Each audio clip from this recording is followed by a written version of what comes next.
बापू एक minute. Thank you. एकूण वैध खाते 2.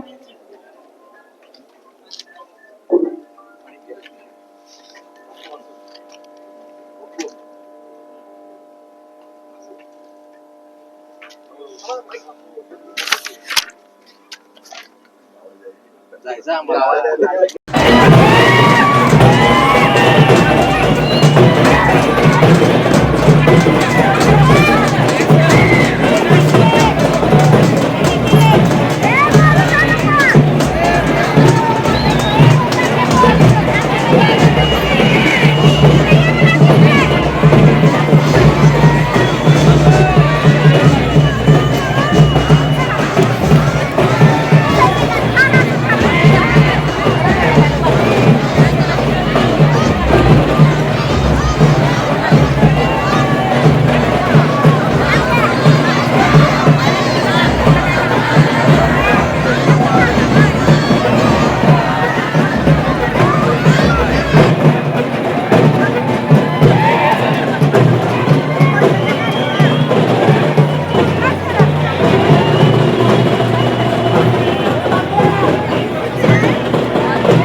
प्रचार आक्रमक झाला होता. भाजपच्या विरोधात मोठी ताकद तुम्ही निर्माण केली ती आव्हान केलं, मात्र प्रत्यक्षात निकालामध्ये तसं काही दिसून आलं नाही. काय याच्या पाठीमागचं कारण असू शकतं किंवा भाजपने कशा पद्धतीनं प्रचार केला किंवा निवडणूक जिंकली?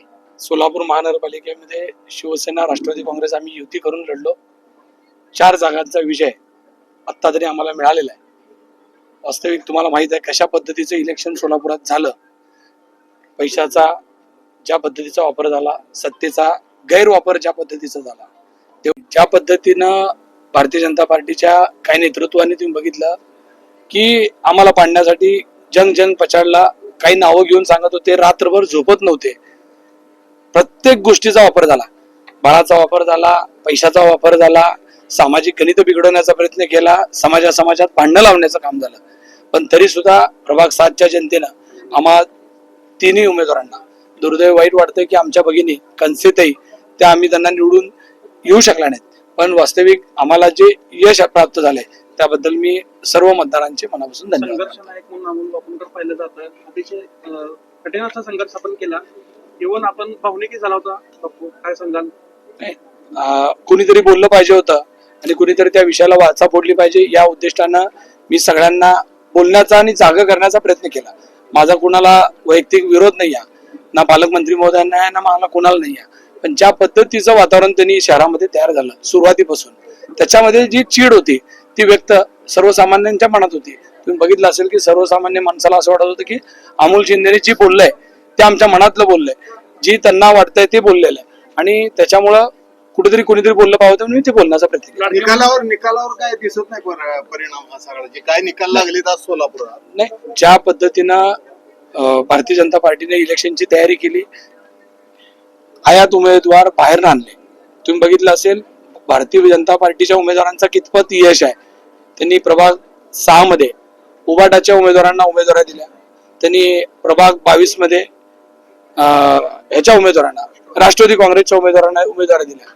प्रभाग म्हणजे प्रत्येक ठिकाणी त्यांनी बाहेरून उमेदवार आणून हे इलेक्शन लढण्याचा प्रयत्न केला. म्हणजे त्या उमेदवाराची लोकप्रियता आणि यांच्या पक्षाची ताकद, पैशाची ताकद या सगळ्या जोरावरती ते इलेक्शन. पुढे कसं असणार? भाजप आणि शिवसेना एकत्रित दिसणार आहे का? आजच्या मिटिंगला तर मला ते सांगता येणार नाही. याचं कारण आहे माझे नेते एकनाथजी शिंदे साहेब जे राज्याचे प्रमुख म्हणून माझ्या शिवसेनेचं काम करतात. त्यामुळे एकनाथजी शिंदे साहेब जे आदेश देतील त्या पद्धतीने येणाऱ्या काळामध्ये शिवसेनेची वाटचाल सोलापुरात झाली. एमआयएमनी ज्या पद्धतीने शिवसेना आणि काँग्रेसपेक्षा जास्त यश मिळवून दाखवलेलं आहे, कसं बघताय एमआयएमचं जे आता जे यश आहे? नाही, एमआयएमचं जे यश आहे तुम्हाला माहिती आहे की काही मुस्लिम बहुल भागामध्ये संख्येनं ते मोठ्या प्रमाणात असल्यामुळं आणि मागं सुद्धा एमआयएम तिथं चांगल्या ताकदीने निवडून आली होती. बरेचदा काही लोक आवर्जून बोलतात की एमआयएम आणि भारतीय जनता पार्टी कुठेतरी पार्टनर आहे का काय, अशा पद्धतीनं बोललं जात आहे. त्यामुळे त्याचाच निकालात काय परिणाम दिसलाय का काय ही परिस्थिती आहे. लाडक्या बहिणींची साथ मिळाली निवडणुकीत, काय सांगाल? लाडक्या बहिणींची साथ मिळाली.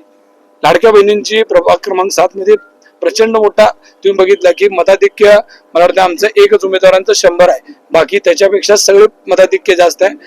मला पाडण्यासाठी खास करून खूप प्रयत्न झाले, पण ज्या पद्धतीने तुम्ही पत्रकार बांधवांनी असेल, प्रभागातल्या लोकांनी असेल आणि सोलापूरकरांनी अशा संघर्षाच्या काळात मला साथ दिली त्याचा हा कौल आहे असं मी समजतो. थँक्यू.